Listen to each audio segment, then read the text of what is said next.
Sir ছোটবেলায় তো একটু চঞ্চল ছিলেন কিংবা একটু দুরন্তপনার মধ্যেই ছিলেন, কখনো পরীক্ষা হলে ম্যাজিক করে কোনো অঘটন ঘটানোর ইচ্ছা হয়নি?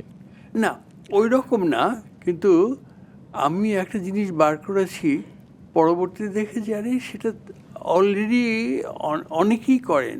কি সেটা? সেটা হচ্ছে নেমোনিক, এম দিয়ে, MNONIC, নেমোনিক। কি মানে সেটা? এটা স্মৃতিকে গেঁথে নেওয়ার একটা কৌশল। আচ্ছা। সেই পদ্ধতি আমি নিজে বার করে ফেলেছিলাম, যার ফলে আমি করতাম কি, পুরো বইয়ের চ্যাপ্টারগুলো সব পড়ে আমি গেঁথে নিয়ে ক্লাসে চলে যেতাম। উনি নকল টকল নিত, গোপনে করতো, পরীক্ষা থেকে আউট হয়ে যেত, অসম্মানিত হতো।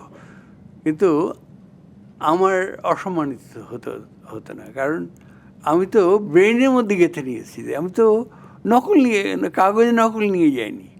অর্থাৎ যে কোনো চ্যাপ্টার থেকে যাই আসতো আমি মোটামুটি উত্তর দিয়ে আসতে পারতাম।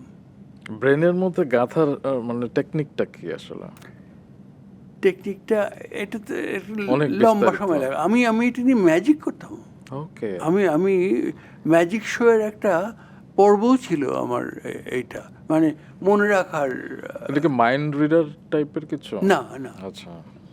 মানে মাইন্ড রিডিং আলাদা একটা জিনিস। এটা হচ্ছে